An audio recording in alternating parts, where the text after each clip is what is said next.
Halo teman-teman, salam sehat selalu untuk kita semua, salam sejahtera dan tetap semangat. Dengan saya Bung Ropan, dan dari tadi pagi ya, atau dari kemarin tuh banyak teman-teman juga yang meminta untuk bisa mengulangi video saya yang kemarin agak sempat macet di menit ketiga sekian ya. Untuk bisa meneruskan tentang bagaimana Exco ini memutuskan kompetisi yang tidak berjalan baik di Liga 2 dan Liga 3 serta tidak ada degradasi di Liga 1. Memang saya sudah upload kemarin dan mungkin kalau ada tambahan saat ini, saya hanya ingin mengatakan bahwa ini ada sedikit kegilaan dari para Exco ya di PSSI menjelang berakhir ya masa kepengurusan mereka. Semoga semua ini tidak mencalonkan lagi kalau tahu diri ya, dengan kegagalan demi kegagalan yang dialami di tim nasional dan juga kompetisi yang amburadul, sehingga muncullah kemarin juga statement dari Sekjen PSSI untuk bisa menghentikan Liga 2 bahkan Liga 3, padahal semua kan ini imbas dari kasus atau tragedi di Kanjuruhan yang menelan banyak korban jiwa dan korban luka-luka. Itu terjadi di Liga 1 sebenarnya, sehingga kompetisi diliburkan. Dan yang menjadi masalah sekarang itu Liga 2 yang jadi korban, seakan-akan dalam tanda kutip korban Liga 2 dan Liga 3 dihentikan, padahal kasusnya memang ada di Liga 1. Dan Liga 1 tetap berjalan, sebelumnya ada sistem bubble, kemudian sekarang sudah berputar kembali, tapi dengan tidak ada degradasi keputusan dari Exco PSSI yang dibacakan oleh Yunus Nusi sebagai Sekjen PSSI setelah tentunya mengevaluasi berembuk di sini, termasuk dengan PT LIP yang dikomandoi oleh Ferry Paulus ya. Dan keputusan itu terjadi seperti teman-teman sudah tahu, yang banyak viral selama ini dalam beberapa hari terakhir, dengan keputusan yang kontroversial ya, yang konon katanya ini permintaan dari banyak klub, dari 28 klub yang ada itu 8 klub itu oke, dan 20 klub yang tanda tangan tidak mau melanjutkan. Padahal ada beberapa klub yang mengklaim bahwa ada juga pemalsuan, katanya tanda tangan, ada yang macam-macam lah. Ini diada-adain sehingga seakan-akan banyak yang meminta untuk dihentikan untuk Liga 2 ini yang berimbas ke Liga 3. Kemudian ada klarifikasi lagi baru-baru ini muncul dari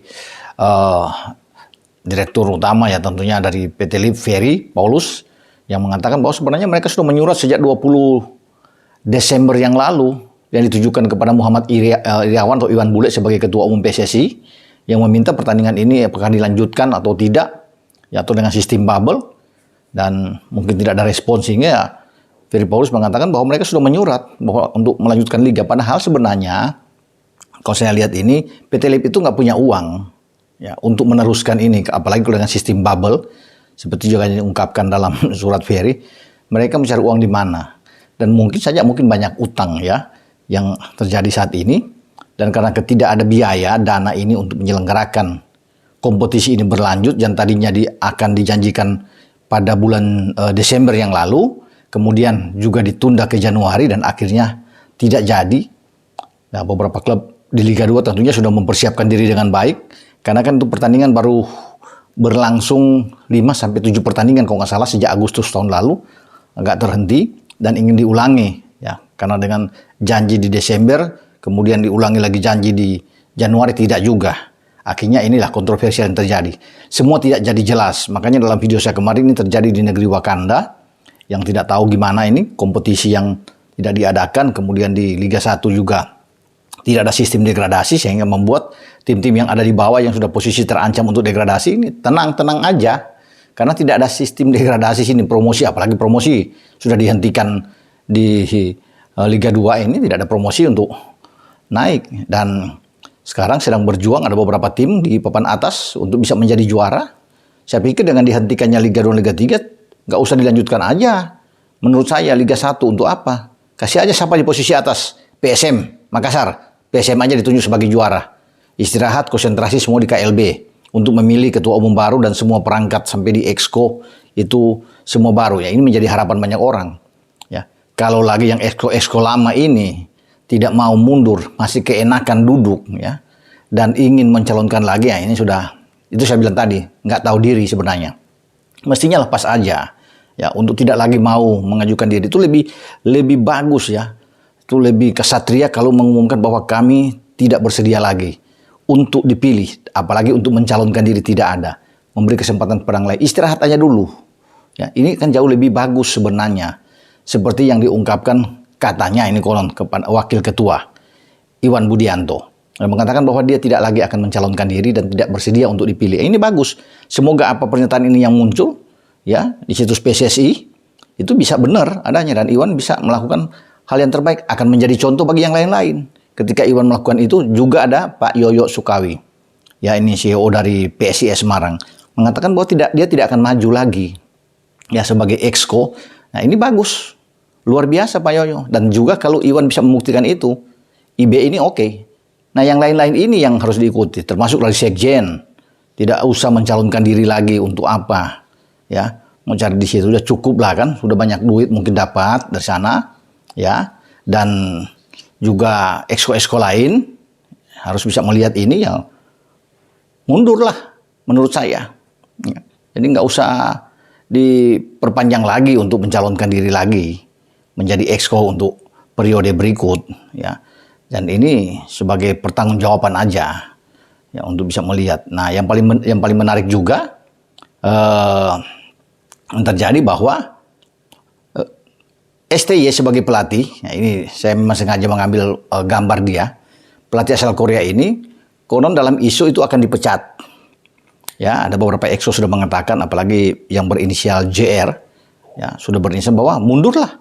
Kalau merasa gagal nggak usah diperpanjang lagi. Dan exco-exco ini ada beberapa. Ya, kalau Haruna kan mengatakan dia tidak secara langsung mengatakan STY mundur, tapi dia menyerahkan bahkan penilaian sendiri kepada netizen sebagai pemuja STY yang mengagumi STY, katanya silakan berkomentar melihat apa yang ada sekarang dengan kegagalan tim Indonesia terakhir di Piala AFF ya, ketika kita tersingkir semifinal melawan Vietnam dan akhirnya target dari STY untuk membawa tim Indonesia ini ke final dan menjadi juara gagal, ya kan? Sehingga ini dipersilakanlah Haruna mengatakan ini, ya ada mungkin secara tidak langsung juga sindiran kepada para netizen atau mereka yang mengagumi, mengidolakan STY. Tapi nggak usah perlu begitulah, ya. Atau bagaimana untuk mengevaluasi kinerja dari STY ini, Sekjen mengutus Indra Safri, Dirtek, untuk menemui STY, katanya untuk berbicara aja, mengevaluasi, nanti mereka akan terima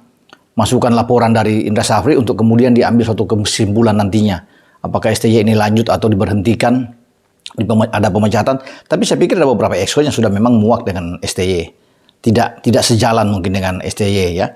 Seakan-akan terbelah di sini. Yang ada juga yang masih menginginkan STY ini untuk berlanjut, dan ada juga yang ingin cepat-cepat STY itu pergi. Karena STY ini kan sampai di Desember ini terakhir. Mungkin 11 bulan lagi dia berakhir masa kontrak dia. Nah, kita tidak tahu kalau dia sekarang sudah ada evaluasi, ketika Indra Safri katanya sudah mungkin bertemu dan nanti balik ada pertemuan dengan Esko mengambil keputusan STY diberhentikan ya. Dia berarti tidak akan melanjutkan ini. Persiapan paling dekat kan U20, Piala Asia di Uzbekistan, 1-18 Maret yang akan datang. Dia harus bisa mempersiapkan ini. Nah, konon karena tidak ada prestasi, katanya tidak ada trofi, ini yang menjadi penilaian mungkin dari para Esko sehingga STY layaklah untuk mundur. Tapi sebenarnya bukan soal itu. Kalau bisa melihat dia memang sudah masuk ke tahun keempat, tapi kan ada progresnya ada.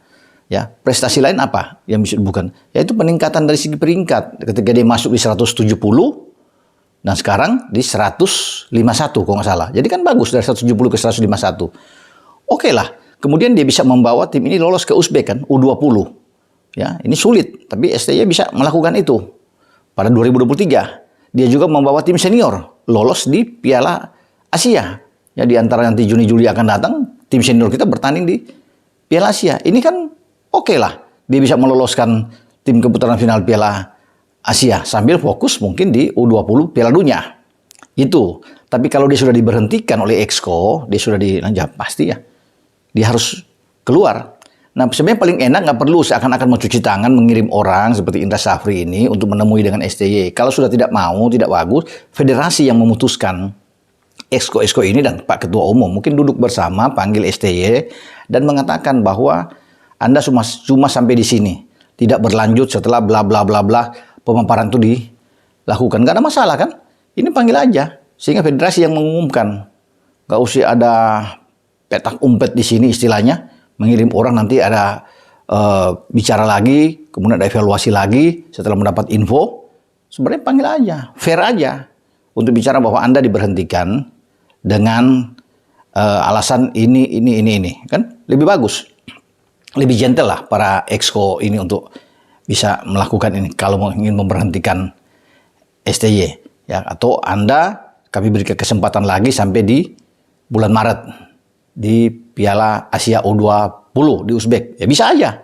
Semua kan bisa ada cara-cara tersendiri yang harus dilakukan, ya, evaluasi ini, ya, itu yang sebenarnya harus dibuat oleh para exco ini untuk bisa menilai seorang STY. Tapi kalau sudah ada yang mengatakan bahwa dia harus mundur, exco sudah melontarkan statement karena dirasakan gagal, ya tentunya ya berembuk aja. Nggak usah malu-malu untuk mengumumkan. Bicara aja kepada media bahwa kami sudah berembuk, sudah mengevaluasi semua kinerja dan mengatakan bahwa STY berhenti. Itu akan jauh lebih bagus. Saya pikir itu. Tapi kalau tinggal 11 bulan saya pikir lepas aja. Teruskan aja dengan STY itu sampai selesai. Ya, apalagi kan nanti ada pengurus baru pada bulan Februari nantinya tanggal 16 di Kongres luar biasa kan akan ada penentuan siapa ketua umum PSSI.